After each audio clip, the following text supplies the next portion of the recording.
Did you know your fridge might be sending messages right now? It's part of a secret network in your home, the Internet of Things. Today, we're explaining the Internet of Things at 5 completely different levels, from kids to seniors. By level 5, you'll understand something most engineers don't think about. Imagine your toys can talk to each other. That's kind of what the Internet of Things is, but with real devices in your home. Your smart speaker is like a walkie-talkie that talks to your phone, your TV, and even your lights. It's all connected through the Internet. These devices send messages really fast, faster than you can blink. They use invisible signals to talk to each other. But how does it really work? Let's go deeper. If you've ever played online games, you know how fast the Internet can be. The Internet of Things uses similar technology to connect your devices. Your smart thermostat uses Wi-Fi to talk to your phone. It can adjust the temperature from 10 feet away, just like a walkie-talkie. In 2025, the average American home had 23 connected devices. That's more than one for every person in the house.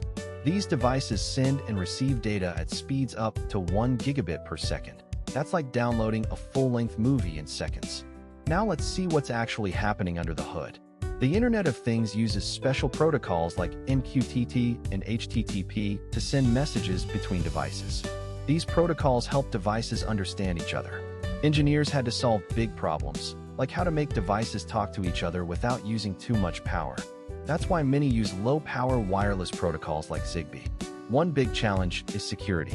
Hackers can use smart light bulbs to track when you're home, just by watching how they blink. Researchers are working on new ways to make these devices more secure, like using AI to detect unusual behavior. But the real impact goes far beyond the technology itself. The Internet of Things is changing how businesses work. Companies like Amazon and Google are building entire ecosystems of smart devices. In 2025, the global market for smart home devices was worth over $100 billion. That's a huge business. But with all this connectivity comes big privacy concerns. Hackers can access your devices and track your habits, even when you're not home. Over the next 10 years, we'll see more smart cities, self-driving cars, and even smart hospitals, all connected through the Internet of Things. And now, the perspective only time can give. The Internet of Things didn't just appear overnight. It started in the 1980s with simple devices like vending machines that could report inventory. Back then, people couldn't imagine a world where every device in your home could talk to each other. But here we are. Just like the invention of the telephone or the Internet, the Internet of Things is changing how we live in ways we can't yet predict. What's amazing is how quickly we've adapted.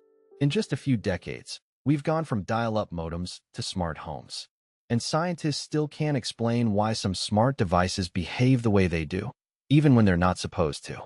Which level changed how you think about the Internet of Things? Thanks for watching.